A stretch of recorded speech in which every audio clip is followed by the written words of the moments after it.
और अब कर्नाटक की जंग। कर्नाटक विधानसभा चुनाव प्रचार के लिए जोरों से चल रहा है चुनाव प्रचार। बीजेपी और कांग्रेस ने प्रचार में पूरी ताकत झोंक दी है। कांग्रेस नेता राहुल गांधी ने शुक्रवार को बेल्लारी में रोड शो किया। कर्नाटक के हावेरी और धारवाड़ में गृह मंत्री अमित शाह ने भी रैली की। इस दौरान उन्होंने कांग्रेस अध्यक्ष मल्लिकार्जुन खड़गे के बयान पर भी पलटवार किया। उन्होंने कहा कि कांग्रेस के नेताओं की गाली से बीजेपी का समर्थन और बढ़ेगा।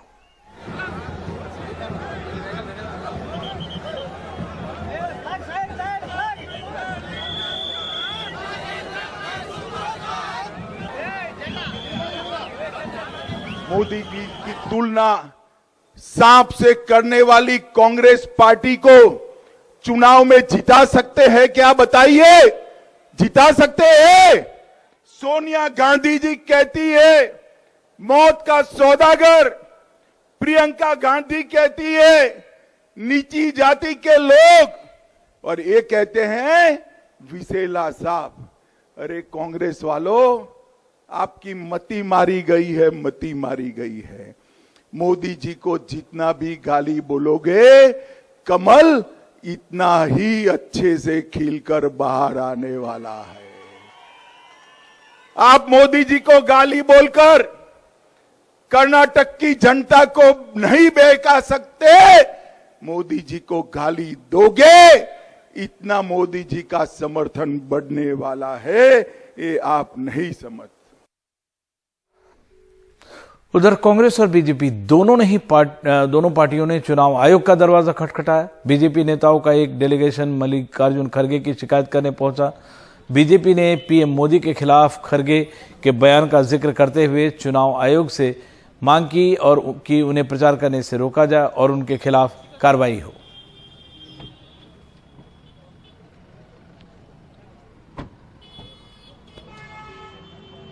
जो वाक्य कांग्रेस के अध्यक्ष श्री मल्लिकार्जुन खड़गे ने किए हैं, वो जानबूझकर किया।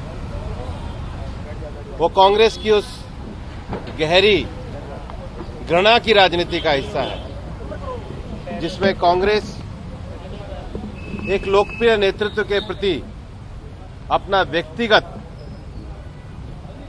वैमनस्य रखती है, और इसलिए हमने स्पष्ट रूप से चुनाव आयोग से मांग करी है। ये एक ऐसा दृष्टांत है जिसमें पहले भी चुनाव आयोग ने संज्ञान लिया है। न केवल श्री खड़गे को चुनाव आयोग से निर्देश देकर केवल कैंपेन से न रोका जाए, एफआईआर भी दर्ज की जाए। वहीं कांग्रेस ने भी गृह मंत्री अमित शाह और उत्तर प्रदेश के मुख्यमंत्री योगी आदित्यनाथ के खिलाफ चुनाव आयोग का दरवाजा खटखटाया। कांग्रेस का एक प्रतिनिधिमंडल कल चुनाव आयोग पहुंचा। चुनाव आयोग से मुलाकात के बाद कांग्रेस के वरिष्ठ नेता अभिषेक मनु सिंघवी ने कहा कि गृह मंत्री अमित शाह और योगी आदित्यनाथ के आपत्तिजनक, सांप्रदायिक और झूठे बयानों की शिकायत की। हमने चुनाव आयोग से इस तरह के लोगों पर बैन लगाने की मांग की है, अभिषेक मनु सिंघवी ने कहा। तो इसलिए चुनाव आयोग एक बहुत महत्वपूर्ण दायरे का पुलिसमैन है और उसको तुरंत एक्शन लेना चाहिए। उसको तुरंत एक्शन इसलिए भी लेना चाहिए क्योंकि चुनाव के समय बहुत कम होता है, और कितना भी बड़ा पद हो, कितना भी बड़ा नाम हो, कितना भी बड़ा ओहदा हो, कानून सबके लिए बराबर है। और इसलिए हमने अपनी बात अंत की ये कह के कि ऐसे लोगों को तुरंत चुनाव कैंपेन में शरीक होने से रोक कर देना चाहिए। और चुनाव में बयानबाजी के अलावा भी कर्नाटक चुनाव में कई अहम मुद्दे हैं। कर्नाटक में आरक्षण की राजनीति चरम पर है। 4% मुस्लिम आरक्षण खत्म कर लिंगायतों और वोक्कालिगा के बीच बांटने की कवायद ने पार्टी को अपने ही जाल में उलझा दिया है। कांग्रेस 75% आरक्षण की बात कर रही है तो जेडीएस ने अपने मैनिफेस्टो में 4% मुस्लिम रिजर्वेशन की बहाली का वादा किया है। ऐसे में महंगाई और बेरोजगारी जैसे मुद्दे पीछे रह गए। बीजेपी के बड़े नेता अपनी रैलियों में 4% मुस्लिम आरक्षण को खत्म कर उसका 2-2% हिस्सा वोक्कालिगा और लिंगायतों के बीच बांटने के बोम्मई सरकार के फैसले को अपनी सफलता के तौर पर पेश कर रहे हैं। भारतीय जनता पार्टी की सरकार ने वोट बैंक की लालच में पड़े बगैर ये मुस्लिम रिजर्वेशन को समाप्त कर दिया है। हम मानते हैं, हम मानते हैं कि धर्म के आधार पर रिजर्वेशन नहीं होना चाहिए और मुस्लिम रिजर्वेशन समाप्त करने के बाद एसटी, एससी, वोकलिगा और लिंगायत सबके रिजर्वेशन में बढ़ोतरी करने का काम ये भारतीय जनता पार्टी की सरकार ने किया है। धर्म के आधार पर आरक्षण यह भारत के संविधान के विपरीत है, असंवैधानिक है। हमने अनुसूचित जाति, जनजाति के आरक्षण के दायरे को बढ़ाया है, दिव्यांग जनों के आरक्षण के दायरे को बढ़ाया है, अन्य जरूरतमंदों को आरक्षण का लाभ दिया है। लेकिन धर्म के आधार पर 1947 में भारत का विभाजन हो चुका है। भारत धर्म के आधार पर आरक्षण की वकालत नहीं कर सकता है। अन्य विभाजन के लिए हम तैयार नहीं है, यह भारतीय जनता पार्टी का मानना है, क्योंकि हम सब मानते हैं एक भारत श्रेष्ठ भारत की परिकल्पना ही भारत को आगे बढ़ाएगी। एक तरफ बीजेपी नेता चुनावी रैलियों में लिंगायतों और वक्कलिगा को 2-2% आरक्षण देने का दावा कर रहे हैं, तो वहीं बोम्मई सरकार ने सुप्रीम कोर्ट में हलफनामा दिया है कि 9 मई तक इस फैसले को वो लागू नहीं करेंगे। 10 मई को वोटिंग है। ऐसे में कांग्रेस के वरिष्ठ नेता सिद्धरमैया ने 75% आरक्षण की वकालत कर दी, जिसे बीजेपी अब वोट बैंक की राजनीति बता रही है। मैं सिद्धरामैया जी को पूछना चाहती हूँ, 75% रिजर्वेशन किधर से देंगे? कॉन्स्टिट्यूशन ने बताया है, गवर्नमेंट का रूल्स है, रिजर्वेशन 50% से ज्यादा नहीं करना। हालांकि 75% आरक्षण पर सवाल उठाने वाली शोभा करंदलाजे इस सवाल पर चुप है कि 50% की समय सीमा तय होने पर 6% SC/ST आरक्षण बढ़ाकर 56% बीजेपी सरकार ने क्यों किया। अब जेडीएस ने अपने मैनिफेस्टो में 4% मुस्लिम रिजर्वेशन की बात कही है। मैनिफेस्टो में हमने कहा है 4% माइनॉरिटीज के लिए और पहली बार 5% टोटल बजट में मुस्लिम्स, क्रिश्चियंस, जैन, सिख इन चारों समुदायों को बजट का 5% जो है इन समुदायों के ऊपर खर्च करेंगे। सुप्रीम कोर्ट में बोम्मई सरकार के फैसले को चुनौती दी गई है कि पिछड़ा वर्ग आयोग की अंतरिम रिपोर्ट के आधार पर मुसलमानों का रिजर्वेशन खत्म किया गया है। अंतरिम रिपोर्ट को अदालत दूसरे मामलों में खारिज कर चुकी है। इसी तरह SC/ST का 6% रिजर्वेशन बढ़ाने का मामला भी अदालत में लंबित है। आरक्षण की राजनीति नई नहीं है, चुनावों के वक्त सिर्फ इसका स्वरूप बदलता है। बीजेपी, जेडीएस और कांग्रेस तीनों की चुनावी रैलियां आरक्षण के इर्द गिर्द ही सिमटी है। ऐसे में महंगाई और बेरोजगारी जैसे मुद्दे पीछे रह गए। बेंगलुरु से कैमरामैन गोविंद मूर्ति के साथ निहाल खिदवई, NDTV इंडिया।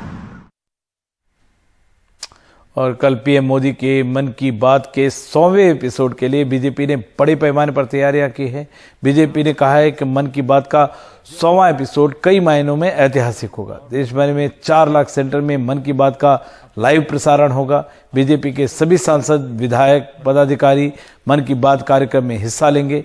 बीजेपी के मुताबिक देश भर में प्रवासी भारतीय भी मन की बात के 100वें एपिसोड को सुनेंगे। हम सभी देशवासियों को, आज की युवा पीढ़ी को मिलकर करना है।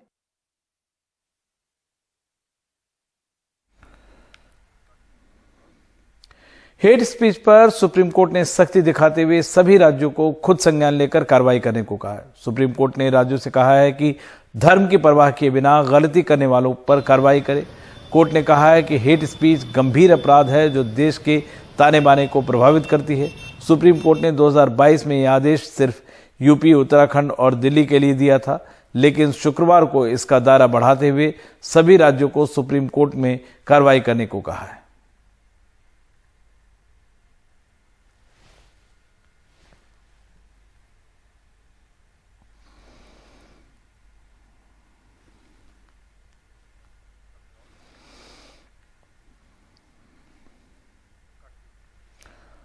और बिहार के सीएम नीतीश कुमार ने आनंद मोहन की रिहाई पर प्रतिक्रिया दी है। उन्होंने कहा है कि एक आदमी के बारे में इतनी बातें क्यों हो रही है, मुझे हैरानी होती है। लोगों को जेल से छुट्टी मिलती है, ये जरा बताइए ना। एक आदमी के बारे में जो इतनी बात बोली जा रही है, ये हमको आश्चर्य लग रहा है। इसमें कौन सी ऐसी बात है?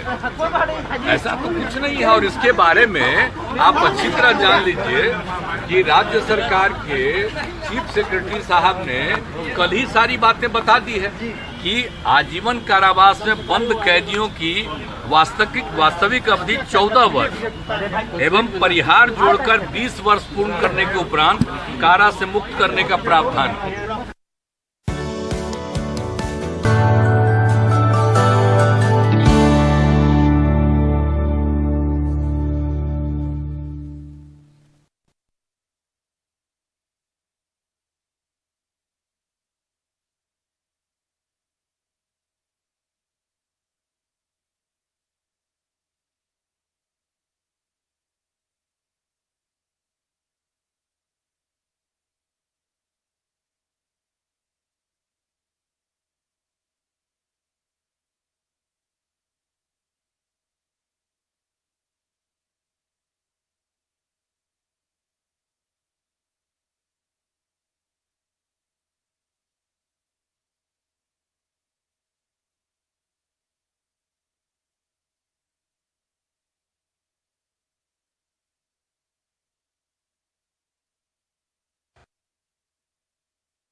और अब कड़क चाय के लिए मशहूर राज्य असम की ओर चलते हैं, जहां असम की चाय पर बदलते मौसम के मंडराते बादलों ने आफत ढाई हुई है। हालत इतनी बिगड़ चुकी है कि फसल की दूसरी खेप या सेकंड फ्लश, जो सबसे उम्दा चाय मानी जाती है, वो हो ही नहीं रही है या बहुत कम पैदावार होती है और गुणवत्ता भी उतनी अच्छी नहीं रही है जो पहले हुआ करती थी। कड़क चाय अब कमजोर और फीकी पड़ती जा रही है। सब भूजल परिवर्तन का असर माना जा रहा है। ऊपरी असम से रत्नदीप चौधरी और संजय चक्रवर्ती की ये खास रिपोर्ट देखते हैं।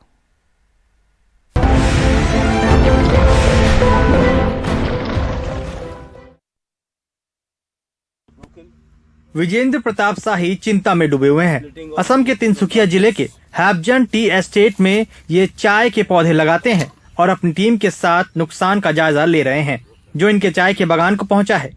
कुछ दिन पहले ओले पड़ने से 960 में से 500 हेक्टेयर बागान को बुरी तरह नुकसान हुआ था। पहले से ही इन बागानों पर सूखे और जरूरत से ज्यादा गर्म मौसम की आफत टूटी थी। दूसरी खेप की फसल तोड़ने की बारी थी जो मई जून में तैयार होती है और इसी मौसम में यहाँ असमी चाय की सबसे उम्दा किस्म तैयार होती है। शाही जी कहते हैं कि भूजल परिवर्तन बड़ी परेशानी की वजह बन गया है। Now what's happening is that the rainfalls are here consistent for many days. बारिश कब होती है पता ही नहीं चलता। रात में अचानक ठंड हो जाती है जिससे चाय की झाड़ियों पर असर पड़ता है और चाय की पैदावार और गुणवत्ता दोनों पर असर पड़ता है और ये अब ज्यादा होने लगा है। फसल की दूसरी खेप या सेकंड फ्लश भी साथ ही आ जाती है और कभी कभार तो दूसरी खेप होती ही नहीं। पहले रात में बारिश होती थी और दिन में मौसम साफ रहता था जो चाय की पैदावार के लिए मुफीद था। मौसम का मिजाज अब बिल्कुल बदल गया है। Now that pattern has totally shifted now. Assam के चाय के बगीचों में जो लोग काम करते हैं इस समय वो लोग बहुत व्यस्त हैं क्योंकि अगले कुछ दिनों में सेकंड फ्लश शुरू होने वाला है। ये एक ऐसा समय है जब नए पत्तियां आती हैं और इन पत्तियों में असम चाय की जो कड़क और जो महक है वो सबसे ज़्यादा रहती है और इसके चलते ये समय उनके लिए बहुत महत्वपूर्ण है। मगर असम के चाय के बगीचों में जो लोग काम करते हैं वो ये कह रहे हैं कि अब मौसम की मार झेल रहे हैं असम के चाय के बगीचे। यहाँ पे जो धूप है और जो गर्मी है वो भी अब बढ़ रही है, और इसके साथ जो बारिश है वो अब समय पे नहीं हो रही है और इसकी मार सह रहे हैं ये लोग, और सेकंड फ्लश में भी इसका असर दिख रहा है। इस साल ओले पड़े तो पिछले साल बारिश की कमी से सेकंड फ्लश का काम तमाम हो गया था। NGO council on energy, environment and water के भूजल प्रभावित सूचकांक में असम भारत के उन राज्यों में पाया गया जिन पर बदलते मौसम की सबसे बुरी मार पड़ेगी। हबजन से 210 किलोमीटर दूर जोरहाट जिले के हीली का चाय बागान में चाय उद्योग के एक और दिग्गज KN सिंह ने हमें दिखाया कि फसल को बचाने के लिए उन्होंने क्या तरकीबें अपनाई हैं। सायेदार पेड़ों को कई गुना बढ़ाया है, बारिश के पानी को सहेजा है और उत्पादन चक्र में भी जरा सा फेरबदल किया है। फिर भी बदलते मौसम से चाय की फसल की गुणवत्ता पर काफी असर पड़ा है। फरवरी का चाय पीजिए, मार्च का चाय पीजिए विदाउट एनी रेन, तो चाय flaky, dry. When you get the rain तो एक स्वीटनेस होती है चाय में, वो हम लूज कर जाते हैं। वेरी सॉरी, ये आज के डेट में फ्यू डेट हो सकता है कि 7 साल, 8 साल, 5 साल, ये पता नहीं चलता है कि हमें फर्स्ट फ्लश कब आया, सेकेंड फ्लश कब आया। नीलामी में बिकने वाली हर किस्म की चाय के दामों में पिछले दशक में 15 से 20% की गिरावट आई है। चाय उद्योग का दावा है कि इसमें बदलते मौसम का सबसे बड़ा हाथ है। In 2021 we have noticed that 2021 में हमने पाया कि 1 महीने तक बारिश नहीं हुई, जिससे हमारी पैदावार पर बुरा असर पड़ा, और इस तरह की बातें अब आम हो गई हैं। सारे चाय बागान सिंचाई पर निर्भर हैं, वरना चाय के बागान बचेंगे ही नहीं। all areas of tea plantation areas of Assam nowadays we are totally dependent on irrigation. IIT Guwahati की 2022 में हुई एक शोध में पाया गया कि असम में चाय की फसल पर अनिश्चित मौसम का बुरा असर पड़ा है। पिछले कुछ वर्षों में चाय बागान के इलाकों में या तो कम बारिश हुई या कम अवधि के लिए मूसलाधार बारिश हुई। इससे चाय बागान में जलभराव और मिट्टी का कटाव हुआ। असम में चाय की पैदावार पर बढ़ते तापमान का असर पड़ा। औसत तापमान 26.6 डिग्री सेल्सियस से ऊपर होते ही हर बार पैदावार में कमी आई। पिछले हफ्ते ही ऊपरी असम में तापमान सामान्य से 5 डिग्री अधिक 35 डिग्री के आसपास मंडराता रहा। असम के जोरहाट की एग्रीकल्चरल यूनिवर्सिटी में शोधकर्ताओं का कहना है कि राज्य में भूजल परिवर्तन का असर सिर्फ चाय तक सीमित नहीं है। 1990 से 2019 के बीच 30 साल में गर्मी की सभी फसलों पर असर पड़ा है। इस अरसे में असम में बारिश में औसतन 10.77 मिलीमीटर की कमी आई और औसत तापमान सालाना 0.049 डिग्री सेल्सियस बढ़ा। इसी से मौसम में तब्दीलियां आ रही हैं। असम चाय उद्योग का कहना है कि उसके सामने जो 5 बड़ी चुनौतियां हैं, उनमें भूजल परिवर्तन एक है। हालात से निपटने की कोशिश की जा रही है, लेकिन हल कैसे निकलेगा ये किसी को नहीं पता। गुवाहाटी में नकुल राभा और जोरहाट से कैमरा पर्सन संजय चक्रवर्ती के साथ रत्नदीप चौधरी की रिपोर्ट, NDTV इंडिया।